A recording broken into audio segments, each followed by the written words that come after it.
top of the world, and now I'm living. And the good just gets better, keeps on giving. Not even close to the end, it's just beginning. Life is getting lighter while the days are getting brighter, yeah. Hi, it's Ann Perry, and today we are here to talk about master number 11s in love. You guys need love. You love to be in love. You love to be compatible with whomever you choose to spend time with. This is the third in a series of 9 videos that I prepared for you that discuss exactly which life path number you might be best suited to be with. And that comes as a result of me offering you some things to think about before you get yourself involved. So aren't you just a little bit curious about who's going to be the right match for you? Okay, so let's go and take a look. So first of all, we need to discuss, what does the master number 11 really need? We need to know what we need before we can start looking for someone else to try and fulfill those needs. So we have a need to control our environment. If you have the life path number 11, you've got a real need to control your environment. This means controlling the food that you eat, the sounds that surround you, how long the television's on, what kind of music your partner's playing, what color they want the bedroom to be. You know, are we sleeping on satin? Are we sleeping on cotton, right? These are all the sorts of things that we have a concern with when you've got that vibration of the 11 going on. You like peaceful and harmonious environments. Your atmosphere needs to be sort of a Zen kind of an atmosphere because you don't really do particularly well with chaos. So, for example, living with a heavy metal rock star, it might rub you the wrong way, potentially. Support. You need support so that you can explore your creative potential, okay? Because sometimes you lack the confidence to do that yourself. So having somebody close to you that's able to support you in that way is fabulous. You want someone who's loyal because you are a loyal partner. Someone who's romantic. You love romance. And someone who's sensitive to the arts. Someone who's strong but not too domineering. You want somebody that, you know, they've got a bit of a backbone, but they're not going to be right in your face all the time.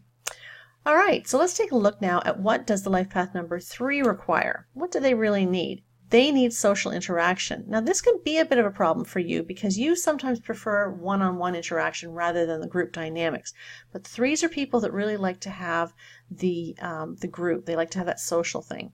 Now, if a person is a 12/3, if their life path number adds up to a 12, this might be a better match than, say, somebody who's a 30/3, because that 2 sitting in there, the 12-3 or /3, that 2 says that, yeah, they kind of like that quieter. They're social, but they don't mind the quiet, introspective kind of solitude that 11 likes. So it's maybe a little bit more compatible.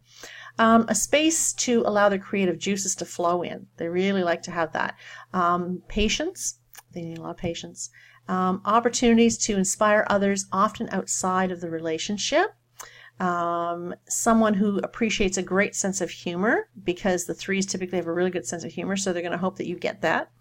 Someone who can accept their highs and their lows, because 3s are notorious for being really high one minute and really low the next. They can go just as high as a kite and just low as they can go, right? So they can kind of be a little bit moody.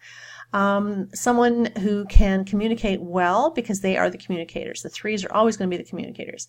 And someone who can keep them focused and on track, because the 3s tend to be a little spinny, right? And it's like, oh, that'd be fun. Oh, okay, I can do that too, right? Okay, what?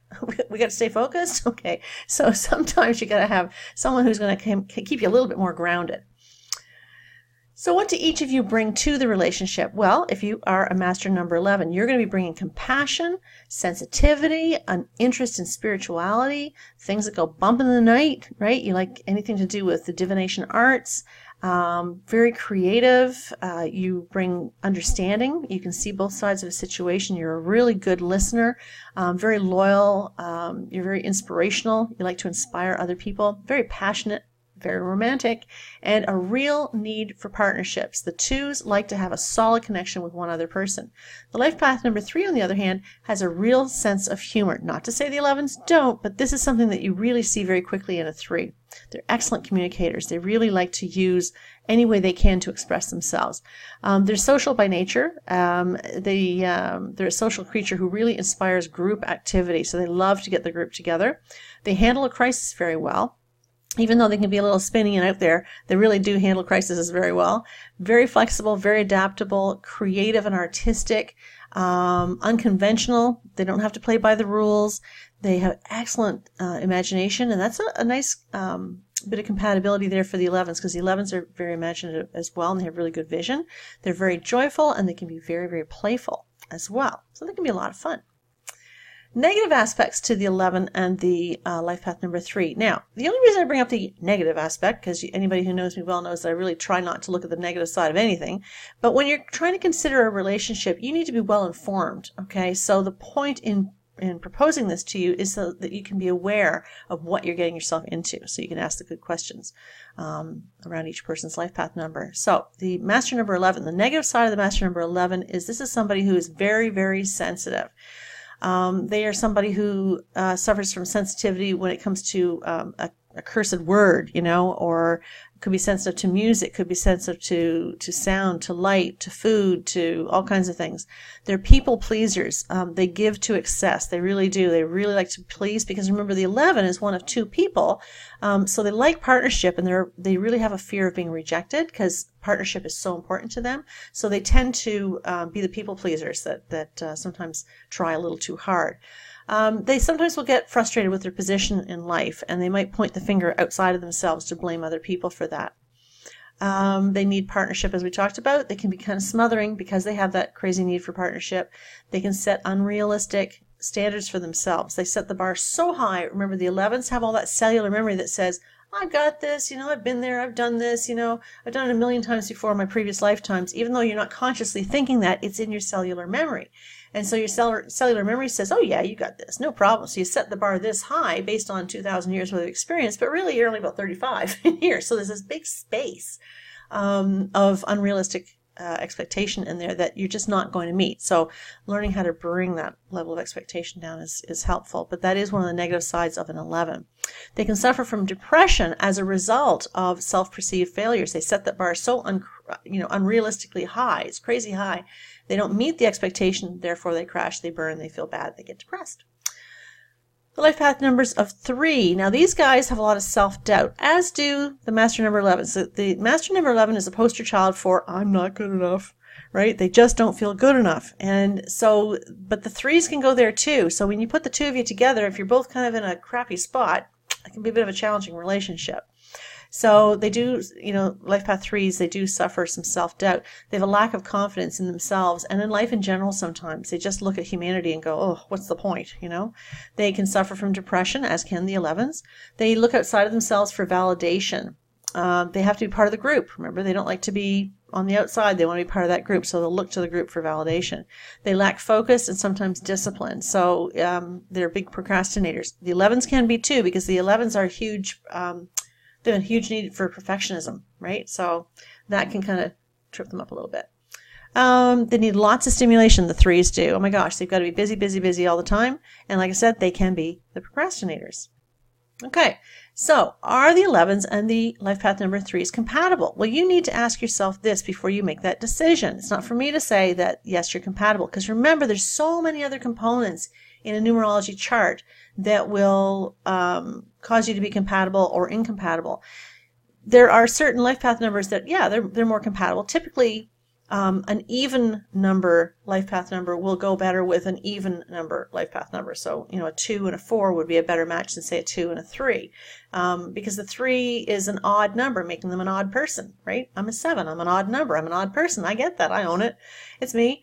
But, so when we put 2s and 2s together, it usually works well. But there can be other contributing factors in your chart that either cause the relationship not to go so well or cause the relation to go much better. So in the case of myself, my partner is a 9 and I am a 7. Those are odd numbers, but numerologically, it's typically a little bit of a challenge too. However, the core numbers, the 4 core numbers that we have, are so compatible, and that's why it works. So if you want to get yourself involved with a life path number 3 and you're an 11, you need to ask yourself, can I accept that the life path number 3 will need lots of social stimulation? Is that going to burn me out? Is that going to stress me out? Will you enjoy someone who needs to be busy and has a need to inspire other people, likely with their own creative potential? Will you be able to tolerate someone who has a huge need to talk and communicate? Sometimes the 11s kind of need to have some quiet time, and the 3s they only have one speed and it's on. Will you be able to support this partner should they fall to depression? because you too can also fall to depression, as anyone can for that matter. But these two numbers are a little bit more predisposed to it. Something to think about. And so there you have it. That's the life path number 3 with the master number 11. And so I just hope that you'll stay in touch with me and that you enjoyed this. I hope that you'll continue to watch the other videos as well. So we're only at number 3. We've got a few more to go. So you can reach me at AnnPerryNumerologist.com. I have a website, obviously, and I'd love for you to contact me there. We have a newsletter set up there, so you can sign up for that if you like. And there's all kinds of really good information there if you'd like to expand your knowledge on numerology. I also offer all kinds of various readings, professional readings. I have them as short as 30 minutes, as long as 90 minutes. However I can help, just let me know. My Facebook page is active. I'm posting on it every single day. I hope that you will check that out and follow me there. And obviously, I would love it if you would subscribe to my channel because I'm on here all the time. I love to create community and I really enjoy interacting with you guys. It's really fun to get to know everybody, and I love to see everybody kind of following me on a regular basis. So I try to answer your questions, and if I haven't gotten to it, my channel gets bigger every day, so just give me some time. I'll get to you, I promise. All right? I'm hoping you're having a great day. Thank you so much for taking the time to tune in today. I know you've got all other kinds of things you could be watching, but you chose to watch me today, and I really am very grateful. Take care, everybody. Have a wonderful day. Thanks now. Bye-bye for now.